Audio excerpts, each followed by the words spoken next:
I'm Annie with Bright Star Massage. Today I'm going to talk about specializing in Ashiatsu, also known as barefoot massage. I've been practicing massage therapy for about 14 years and practicing Ashiatsu barefoot massage for about 3 years. Over the last 3 years, I've picked up more and more barefoot massage clients, and now I feel like I'm ready to just specialize in barefoot massage. I want to tell you why I made that decision and how I'm implementing it into my practice. So, do you practice barefoot massage? Do you specialize in it? Leave a comment below and let me know if you are a specialist or a generalist. I'd love to hear your perspective, and I'm sure that other therapists out there would also really benefit from your knowledge and experience. So I discontinued Swedish and Deep-Tissue massage from my massage therapy practice earlier this month. This is something that I actually decided to do in June, and I was thinking it's not a great time to do this. I should really wait until the fall when it's busier, and I'll just have a little bit more protection because it's busier overall. But once I got the idea into my head, it just felt so right that I just couldn't wait, and I decided to implement it now, and I think it's going to be okay. So here's why I decided to do it. In my practice over the last few years, I notice how I feel when I'm doing barefoot massage and how I feel when I'm doing Swedish massage. And I also notice the response of my clients' bodies when I'm doing barefoot massage versus when I'm doing Swedish massage. And overall, the conclusion that I've come to is just that barefoot is more effective. It might not be effective for everyone, but it is a more efficient use of my energy. It's more joyful for me. And so at this point, I am looking for more barefoot clients. I realize that there are people out there that just don't like barefoot massage and they really prefer Swedish, but those are not my clients. If there's one thing that you will learn if you practice massage for any length of time, it's just that you cannot please everyone. Okay, so when I am giving a Swedish massage, I really notice a feeling of inefficiency. I do have some overuse injuries after 14 years in this business and just some general tiredness. But when I am giving Swedish massage, I just have this feeling and thought that it just doesn't make sense. It feels inefficient. It feels like it doesn't make sense. So I'm using the very small muscles of my hands, my arms, and my elbows. I'm using at least my upper body weight and really leaning into it. So there's some maybe not muscle usage, but some strain on the shoulder.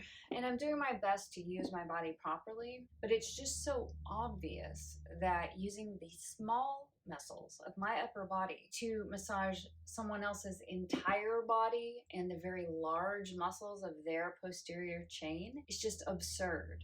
It feels absurd. It feels draining. And also with a lot of my clients, they have some areas where maybe their muscles are really hypertonic or just really tense. And I notice that they're just not letting go with Swedish massage, and it just feels draining to me. So I'm not accepting any new clients that are looking for, manual therapy with the hands. I do have some clients that are grandfathered in. I've been seeing them forever. I have a few clients where Swedish massage and manual therapies truly is the best technique for them, and I'm going to continue to still see them, but Swedish is not an option on my scheduling calendar, so no one can just go online and book a Swedish massage. It's actually on a secret, private scheduling calendar that only certain clients have a link to. So currently in my practice, I offer Ashiatsu Barefoot Massage, and I also offer hot stone massage, and I offer something called hot Ashiatsu, which is a combination of the two. It's a longer session. It's 90 minutes or 2 hours long, and it's a combination of warming up the muscles with hot stones and then jumping up on the table and using my feet. And then I flip the person over and I repeat the process, warming the front of the body with stones and then going in and using my feet and my hands and feet I use for the neck. I decided to keep the hot stone service in my practice for several reasons. One being that I just enjoy it. I've always enjoyed hot stone massage. And just a couple of years ago, I purchased this set of Synergy hot stones. This is a ergonomically shaped ceramic hot stone tool that I really love. I'll insert a picture of what they look like here. And I also made another video that's a review of Synergy hot stones, so I'll link that up in the cards and you can have a look at it. I really love my Synergy hot stone equipment, and I've also noticed that it's just an effective treatment. There are certain clients that this just really works well for. I find that when I use hot stones, if I were to use them all day long, my hands still would get kind of tired because I do tend to hyperextend my wrist a little bit when I'm using the tools. I try to keep my wrist really neutral, but it's not always easy to avoid. And just from handling the stones and holding them, I can get tired if I do that all day long. However, for my hot stone services, I've always limited them to 1 per day in my current office situation. The reason that I do that is because there's a fair amount of setup involved, and it can be tricky if those hot stone massages are back to back because it's really difficult to clean the stones and reset them and get them heated again.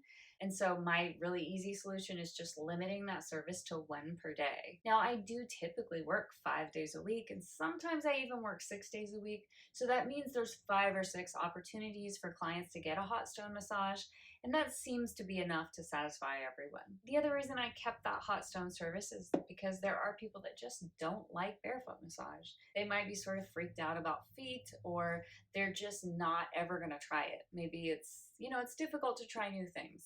I don't want to say that they're not adventurous, but maybe they're not. Maybe they just aren't willing to try something new, and it might seem kind of weird to them. And I can also accommodate people who show up to my office that just aren't good candidates for barefoot massage. Maybe they show up for barefoot and they want to try it, but there's some reason that it's just not the right thing for them. Then I can somewhat quickly heat up my Synergy stones in the microwave and just switch the service to a hot stone service. Or I can do a modified barefoot massage for that appointment, and then after the appointment I can say, I really think that hot stone would work better for you, and maybe they'll try that again in the future. And I just really enjoy doing it. If I didn't enjoy doing hot stone, I would take it off my menu because I'm at the point in my career where I just don't want to do stuff that I don't enjoy. And that's why I took Swedish off the menu, because I don't enjoy doing a whole lot of it. Now, I am doing some, and that's okay. I have I think it's only 4 clients that come regularly that I'm doing Swedish massage with. That's fine with me.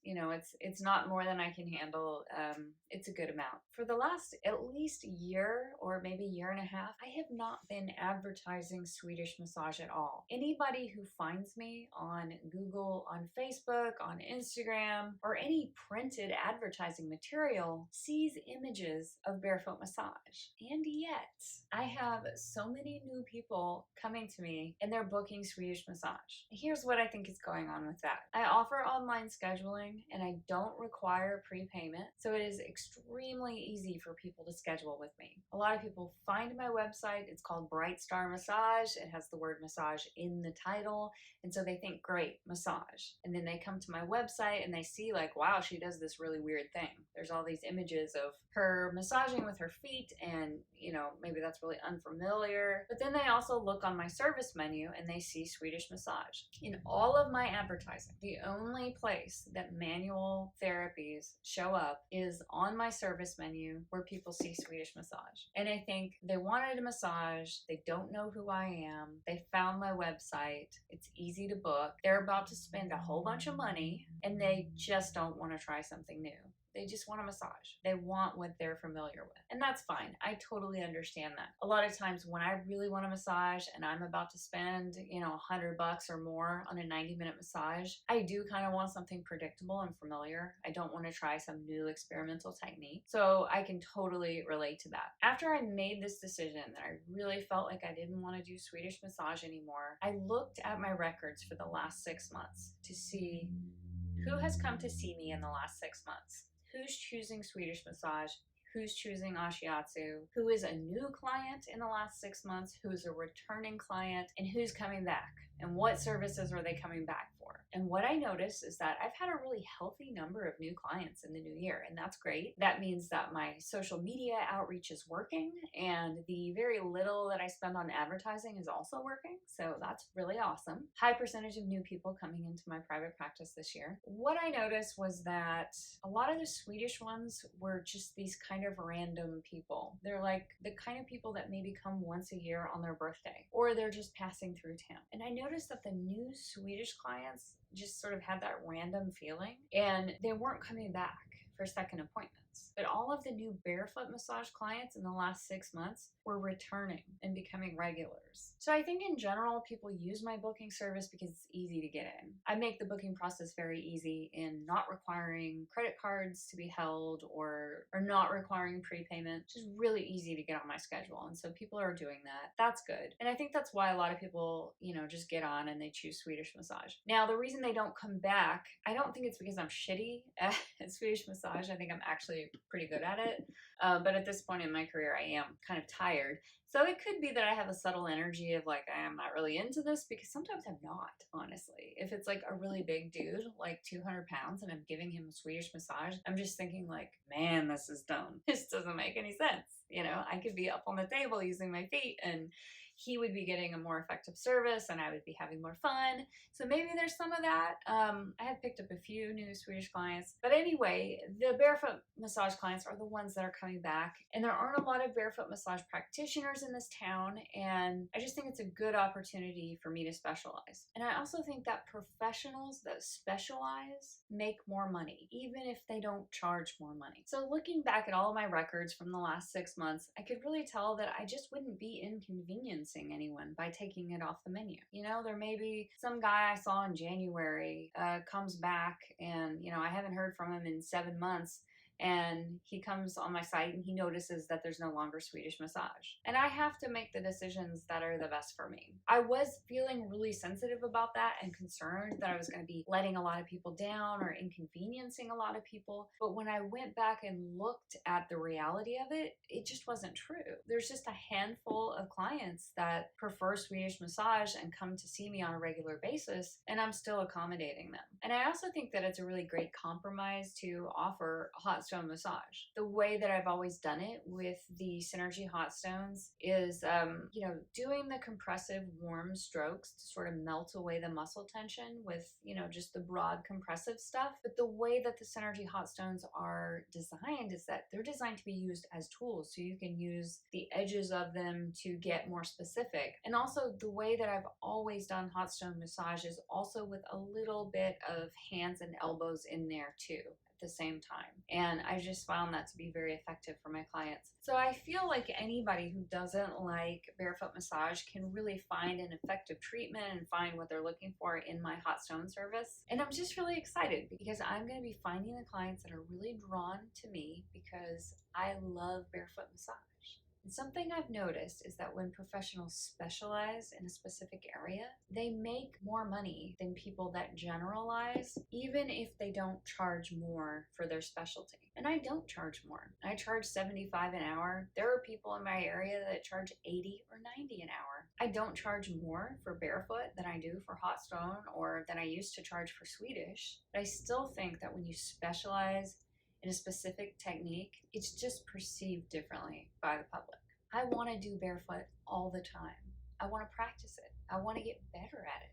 I've only been practicing for 3 years, and that's not very long. I still have so much to learn, and I really just want to deepen my practice and get a lot better at it. And in order to do that, I need to focus on mostly barefoot massage. And so then I'm moving my practice into that area of specialty, and that's just perceived differently by people. So now clients are going to come to me, and I'm going to use barefoot massage and maybe a few other techniques that I feel comfortable with, and I'm going to speak to them about their needs and preferences, and then I'm going to serve them in the way that is comfortable for me and in the way that I think is best. After 14 years in the business, I feel like it's okay for me to say that and stand behind it because I'm not a newbie anymore. I know what I like to do. I have seen over time what has been effective for clients. And there are certain things that I just don't enjoy doing and I don't want to do anymore, like deep tissue massage with my hands because it's just incredibly draining and I just can't do it anymore. And that's okay.